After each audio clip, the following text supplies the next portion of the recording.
శ్రీ మహాగణాధిపతయే నమః. శివతనయవరిష్టం సర్వకళ్యాణమూర్తిం పరశుకమలహస్తం భూషితం మోదకేన అరుణకుసుమమాలా వ్యాలలంబోదరంతం మమ హృదయ నివాసం శ్రీగణేశం నమామి. శ్రీ మహాగణాధిపతయే నమః. మనం జరుపుకుంటున్నటువంటి వినాయక చవితిలో భాగంగా నవరాత్రులు అందరూ కూడా మన హైదరాబాద్ నగరంలో చాలా విశేషంగా భక్తులందరూ కూడా ఎంతో విశేషంగా జరుపుతూ ఉన్నారు. చాలా సంతోషం.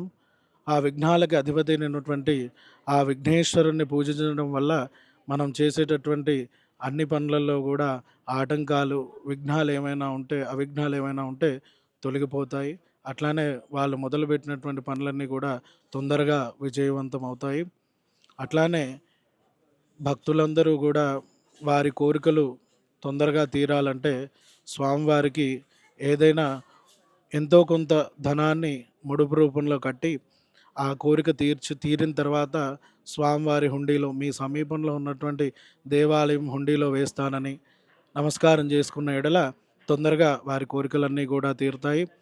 అట్లానే కొంతమంది వారి ఉద్యోగంని వేరే నగరానికి మార్చుకోవాలని ప్రయత్నం చేస్తూ ఉంటారు. కొంతమంది విదేశాలకు వెళ్ళాలని ప్రయత్నం చేస్తూ ఉంటారు. కొంతమంది వేరే వేరే కాంట్రాక్టులను సైన్ చేయడం కోసం కొత్త కాంట్రాక్టులు ప్రారంభించడం ఇటువంటివన్నీ చేస్తూ ఉంటారు. అటువంటి వారందరూ కూడా ఆ విఘ్నేశ్వరుడికి ఒక బుధవారం రోజు ఉదయాన్నే తలస్నానం చేసి శుభ్రమైనటువంటి వస్త్రాలు ధరించి ఒక తెల్లటి వస్త్రంలో బియ్యాన్ని పోసి దాంతో పాటుగా మీరు ఎంతైతే ధనాన్ని అనుకున్నారో దాన్ని ముడుపుగా కట్టి స్వామివారి దగ్గర ఉంచి దాని మీద పసుపు కుంకుమ వేసి మీ కోరిక తీరిన తర్వాత ఆ ముడుపుని తీసుకెళ్ళి స్వామివారికి సమర్పిస్తానని సంకల్పించుకోండి.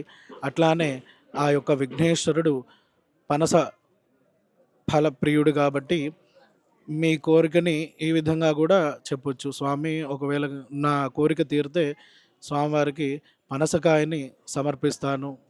ఒక పనస కానీ 3 పనసకాయలు కానీ ఒక 5 పనసకాయలు సమర్పిస్తానని చెప్పేసి మీరు భక్తి శ్రద్ధలతో స్వామివారికి కనుక నమస్కారం చేసుకుంటే ఖచ్చితంగా మీరు కోరుకున్న కోరికలన్నీ కూడా తీరుతాయండి. స్వస్తి.